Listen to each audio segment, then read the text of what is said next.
Usiku wa kuamkia leo, Mungu wangu El Elyon Gari Most High alinizungusha akanionyesha yanayofanyika ndani ya ulimwengu wa giza.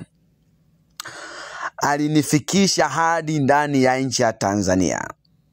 Nilivyofika ndani ya nchi ya Tanzania, mtu wa kwanza niliyeonana ni Rais Mstaafu Jakaya Mrisho Kikwete.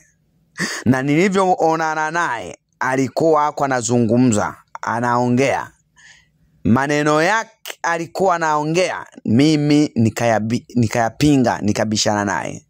Nilivyobishana naye, akaita watu wakuja kunikamata, wale watekaji waje kuniteka mimi.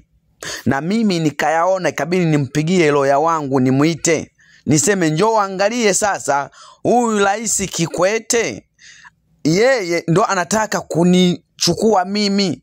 Ameruhusu watekaji waniteke eti kwa sababu nimempinga kwa maneno yake kwa nazungumza. Hapo Mungu amenionyesha yanayofanyika ndani ya ulimwengu wa giza, ndani ya nchi ya Tanzania. Nikaendelea kumuona yeye ndo anatawala nchi ya Tanzania kwenye ulimwengu wa giza.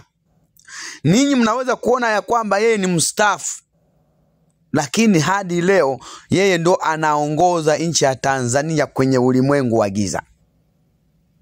Nikaona anasaidiana na Rais Samia Suluhu Hassan, lakini Samia yeye ako chini ya mapenzi yake, ako chini ya sheria ya Kikwete.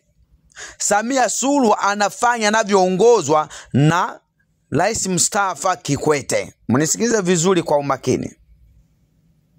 Nikaona nchi ya Tanzania watu wengi wanalia, wanavilio, wanajaribu kutafuta watekaji, hawawajui, lakini muhusika ni Jakaya Mrisho Kikwete.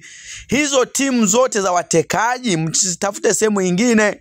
Mungu amenionyesha yeye ndo mkuu wa watekaji ndani ya nchi ya Tanzania, kwa sababu nchi ya Tanzania anaijua vizuri, anaielewa, anajua watu wake, anatumia siasa nyingi ili watu wasimgundue, wasimjue. Ndugu zangu, msihangaike kutafuta mkuu wa watekaji, kutafuta mtekaji. Mkuu wa watekaji ni Kikwete, anayeshirikiana na Rais Samia Suluhu. Na Rais Samia Suluhu Hassan hajui kuongoza nchi ya Tanzania. Anayeongoza hadi leo ni Kikwete, kwa sababu anampangia ya kufanya.